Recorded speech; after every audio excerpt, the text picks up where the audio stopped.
1 Corinthians chapter 11, verse 13. Judge for yourselves, is it proper for a woman to pray to God with her head uncovered? And does not even nature itself teach you that if a man has long hair, it is a dishonor to him?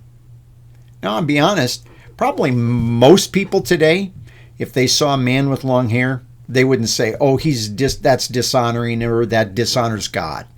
And most people, if they came into a church and they saw a woman with a head covering, they wouldn't think, oh, she's really honoring God.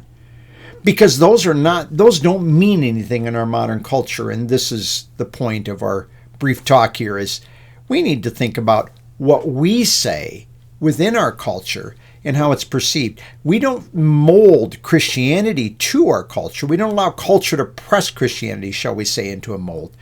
We think about exhibiting Christlikeness.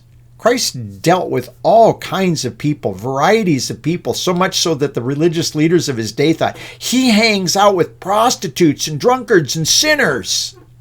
Because, well, he was more concerned with the needs of people than he was what they looked like or the things that they had done. And sometimes we're a bit fussy like the Pharisees, and we're like more concerned about what they look like and the things that they've done than we are demonstrating Christ-likeness to them. It's a real challenge. I'm old enough to actually remember, well, back when I was a kid, it was like this. And we don't do it that way anymore. And that's hard.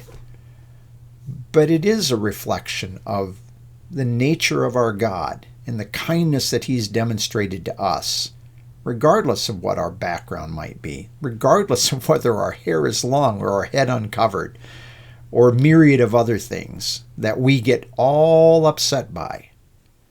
As believers, we can remember who we are in Christ, and we can actually reflect a Christ-likeness to a world with all the things that it is doing and all the crazy stuff that's going on, so that rather than yelling and screaming and condemning them, we can be those that can kindly tell them, this is who Christ is, and this is what he did for you, just as he did for me.